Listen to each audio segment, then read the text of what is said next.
વાગી ગયા હતા સાંજના 7 એટલે બનાવવાની હતા છે કઢી અને ખીચડી।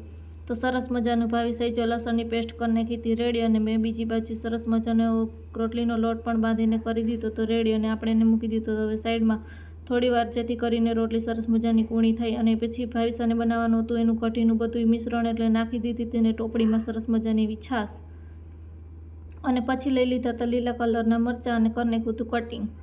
મરચાં બહુ તીખા હતા એટલે પ્લેટફોર્મ ઉપર જ કટિંગ કરતી હતી, જેથી કરીને એના હાથ ના બળે અને એટલા માટે।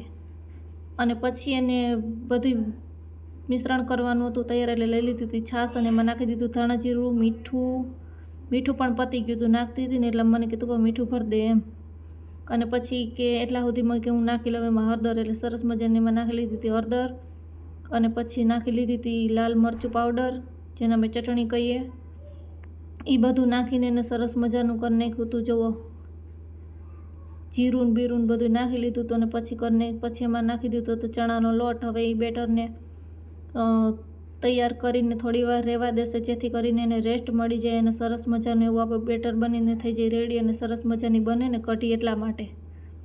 તો જો એમાં બધો એને ચણાનો એક્ઝેક્ટ બધો લોટ તો એને એડ કરી દીધો હતો, અને પછી વઘારનો મસાલો બધો લઈ લીધો તો એમાં હતા લીલા મરચાં, લાલ મરચાં અને લીમડો, અને પછી જો એનું સરસ મજાનું બધું બેટર હતું ને એને હવે સરસ મજાનું એ ધીમીથી 5 થી 7 મિનિટ સુધી એને સરસ મજાનું મિશ્રણ કરતી હતી, અને રેસ્ટમાં તે મૂકવાનું હતું ને, એટલે એને પછી સરસ મજાના જે ચણાના લોટના જે ગઠ્ઠા હોય ને એને ભાંગવાના, જેથી કરીને કઢીમાં જાડાઈસ ના આવે ને સરસ મજાની એવી કઢી થઈ જાય, એટલા માટે એને સરસ મજાની સોફ્ટ રીતે મિક્સ કરી લેવાનું।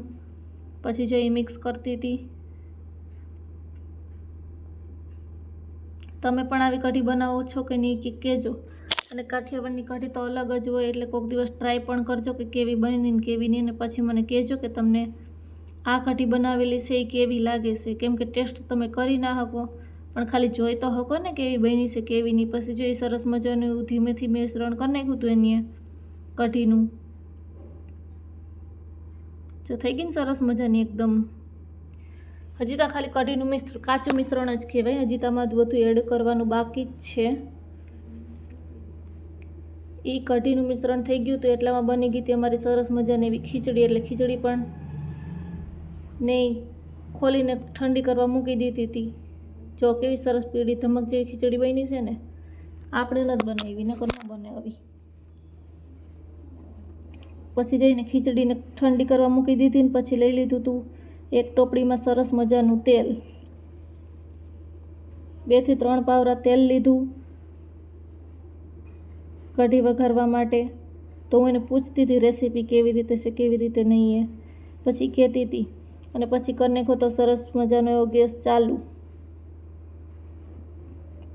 ચાલુ કરવામાં જ કલાક કાઢી એની। મેં કીધું રહેવા દે તારાથી નહીં થઈ, પછી એને મૂકી દીધી હતી જે તેલ લીધું હતું એ ટોપડી એની ઉપર, અને પછી જો સરસ મજાનું તેલ ગરમ થઈ ગયું હતું એટલે એમાં નાખી દીધું હતું જીરું। પછી જીરું સરસ મજાનું ચડે એટલામાં નાખી દીધી હતી એમાં હિંગ ને એવું બધું। જીરું નાખીને સરસ મજાનું પહેલાં તો ચડવા દેવાનું, જેથી પણ જીરું બળે નહીં એનું ધ્યાન ખાસ રાખવાનું, ધીમા આંચથી કરવાનું એટલે વાંધો ના આવે। અને પછી જે આપણે બધો મસાલો કર્યો તો કઢીનો એને એડ કરી દીધો, લાલ મરચું, લીલું મરચું ને લીમડો, અને પછી હતી જે લસણની પેસ્ટ એને પણ આપણે કરી દીધી હતી એડ એમાં। લસણની પેસ્ટ એડ કરી તો જ સરસનો સ્વાદ આવે, બાકી ના આવે। પછી એને કરી નાખી હતી એમાં લસણની પેસ્ટ એડ, અને પછી જો એ સરસ મજાનું એવું કરી નાખ્યું હતું મિક્સઅપ કરી નાખ્યું હતું સરસ મજાનું। અને પછી જે આપણે કઢીનું બેટર બનાવેલું હતું એને એમાં એડ કરી દીધું હતું, અને પાકવા દેવાની 10 થી 15 મિનિટ સુધી। તમે એવી ને એવી કઢી પાકવા દેવો ને તો જ સરસની કઢી થાય, બાકી નહીં થાય। તો જો એ પીળી ધમક જેવી કાઠિયાવાડી કઢી થાય છે, તો તમે પણ ટ્રાય કરજો અને કહેજો કે કેવી બની હતી। ના તમે ખાધી નથી એટલે ખબર નહીં પડે કે કેવી બની, પણ જોવામાં જ ખબર પડી જાય કે રસોઈ કેવી બની છે। તો તમે ક્યારેક કઢીને ખીચડી ખાધા છે રાતે એ જરૂરથી કમેન્ટમાં કહેજો, ને આવાના વિડીયો જેવા ચેનલને કરજો સબસ્ક્રાઈબ। Bye bye.